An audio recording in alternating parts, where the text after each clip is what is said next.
Hello, everyone. Welcome back to the legislative update from your Montana Farm Bureau lobbyists. Hopefully you can hear us better today. We are actually inside. We're not in the Capitol. There is a climate change rally going on in the rotunda right now, and it is very, very loud in the whole building. So we thought we'd come back here and record and give you an update quick. As you remember, make sure you type any comments or questions you may have in the chat, and we look forward to answering those. So this week was a big week for taxes. A lot of the tax bills are coming out and being heard, especially property tax bills. Interestingly enough, usually we see tax bills later in the session because they aren't bound by the earlier deadlines that non-revenue bills are bound by. That said, property taxes are a big dang deal. We've been hearing about them for months and months, and there's a lot of bills from a lot of different people and entities and folks that have different proposals of ways to address the very large increases in property taxes that we saw as a result of increased value in homes over the last few years. So this also shouldn't be really surprising because the governor did talk in his State of the State address about how he wanted his bill on his desk as soon as possible in order to start giving people some real tax relief. So we heard that bill this week. It's House Bill 231. This is the bill that came out of the Property Tax Task Force. As you probably remember, our president, Cindy Johnson, served on that task force, and it was great having her on that. Of course, a lot of this discussion is focused on Class 4 property, which are our residential and commercial properties. And as a farmer, she and as a representative of Montana Farm Bureau, we're generally more interested in Class 3. Of course, we own homes too, so we pay Class 4 property, but we pay a lot of Class 3 property tax. And so making sure that we take good care to not shift burden onto Class 3 or other classes when we're doing something to improve Class 4 is always the challenge. And so she was on there to do that, and we're here to make sure that bills go into effect that protect Class 3. So that's relevant because we did support House Bill 231. It's being carried by Representative Lou Jones. He was also on the task force, so has a very thorough knowledge of the bill, obviously, the background, the discussions that occurred with it. And he carried it, and actually President Johnson called in and provided the testimony in support of the bill on behalf of Montana Farm Bureau.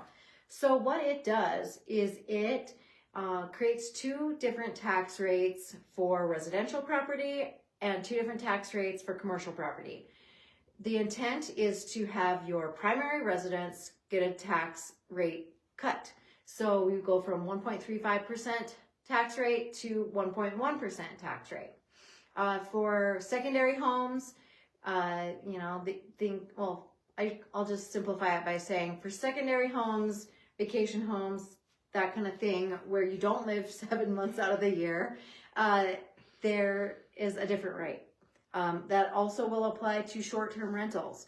So long-term rentals of 28 days or more, those count as like a primary residence or as getting the homestead exemption. So these homes that are not your primary residence are going to be taxed at 1.9% under the bill. Same type of premise for commercial properties. Commercial properties under a certain amount get a tax cut. Properties over the top of that with a higher value than that will get a tax increase. Now, these are not typically like things that you would see us weighing in on all that much until we get to this piece. And that is, it came to light that there's a lot of farms and ranches that are situated in a way that you have more than one home on the ranch or farm that is owned by one person. It might be by the grandparents of the farm, or it might be owned by the ranch itself. So we didn't want to have a situation where these homes, where farmers and ranchers would be getting a tax increase simply because of the way their businesses are organized, or, because we happen to own a house that we provide as part of the compensation to our employees, things like that. So there's a special provision in there for ag steads that recognize this difference and put improvements on ag land into that class. So that was a big save. Cindy talked to that and did a good job of describing this. The reason for the different tax rates is because they had to do something in order to prevent any changes in the bill from shifting the burden onto other classes. And so by making a tiered system for the different tax rates, it allows it to basically, there will be a shift, right? But it will shift it within the class. It will not, for the most part, it will not shift it onto other classes like agriculture.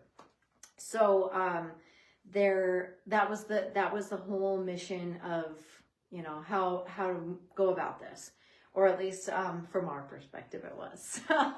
So that's also relevant because this is precisely in the same vein as why we opposed two other bills, House Bill 155 and House Bill 231, both 213. These two bills were in the same hearing and they had inverse numbers and it was very confusing. But House Bill 155 and 213, thank you, Carly, both just simply, I shouldn't oversimplify and say simply, but both cut the Class 4 property tax.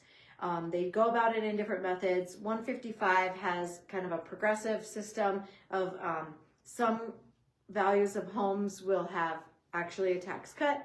The higher value homes will have a tax increase. Same with commercial.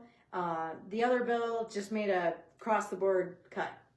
The problem with these bills is the way they work out, they will shift the taxes to other classes like class 3. So that's the testimony we provided. We don't begrudge people trying to fix things for class 4, but it has to be done in a way that it doesn't increase farmers and ranchers' taxes on their biggest taxed asset, I guess, or land. So that's a lot to digest. I'm getting close to see if there's any questions, and I don't see any. So now I'm going to turn it over to Carly, and I'm going to step out of the frame instead of standing here awkwardly. But she's going to share with you about the other bills that we worked on, or some of the other bills, and some progress on others. Thanks for watching. Hello. Good to be with you virtually. So this week we worked on several other bills outside of property taxes. We opposed one bill on wolves. This was an department bill from FWP that would have reclassified wolves from a species in need of management to a fur bearer. This was part of the natural off-ramp of delisting wolves and was spelled out in statute that once wolves were fully recovered, they could be reclassified from a species in need of management into a fur bearer or a big game animal. We have specific policy that states that we want wolves to continue to be classified as a species in need of management, so we oppose that. And the reason for that is that fur bearers have a specific set of statutes that affect them, and that's for all sorts of different fur bearers, like bobcats and several others. And this would put wolves in that same category. And the department and the sponsor worked hard to create carve-outs so that we kept all of the important tools that we needed for wolves, and we definitely appreciate that. But we had concerns about moving forward. Wolves are a really controversial topic, and having to create a carve-out every time we made a management decision for something like a bobcat. So for that reason, we did oppose the bill. It was tabled in committee this week. So unless it gets resurrected into a zombie bill, that's probably the last time that we'll be visiting about that. Another good bill that we were able to support this week was allowing for a digital copy of trip permits and the permits that you get when you're headed directly to the sales yard for transporting livestock. And so what this will allow you to do is that when you have a trip permit, you can take a picture of it on your phone. So if, I don't know, hypothetically it gets dropped in the corral and is no longer legible, you have a picture of it. Or if there's a situation where, you know, you thought you were going to be able to fit them all on one trailer and you couldn't, you can take a picture of the trip permit, and then the second person driving the next trailer can have a copy of that. So we supported that just because of the functionality of it for folks like us. And then also we appreciated that it was narrow in scope to just trip permits. This doesn't include change of ownership or anything like that. So we felt like it was still a safe and secure option for our membership. The other exciting thing that happened in the livestock world this week was House Bill 119, the cattle committee bill, passed out of committee with a few small amendments. So one of the amendments was to change the voting process. So you were going to have to go in and certify on an affidavit to vote. This changed it so that anyone who has sold livestock and paid their per capita within the last year will be mailed a ballot. And then the department will determine what the majority was based on the ballots that you get back. So we certainly appreciate everyone everyone voicing their opinions through the voter voice system. Thank you for doing that. That was important to be able to get it out of committee. And then we also encourage you to continue to engage in that process. And one of the great ways to do that is calling on the Capitol, and that's going to be February 10th and 11th.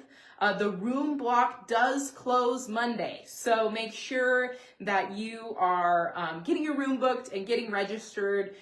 We have a great agenda put together, and then there's also an opportunity to join in. Lewis and Clark County Farm Bureau is inviting you all to meet the bulls, which is an opportunity where they actually bring out legislators and have a pen full of real bulls where they get to meet the bulls. And then there's going to be a precision ag demonstration from MSU and some property tax talk from Director Beatty. And Nicole is going to moderate a panel of some of their membership talking about the nuts and bolts and how property tax proposed changes will affect their operations. So thank you all for being with us, and we will see you all again next week. Take care.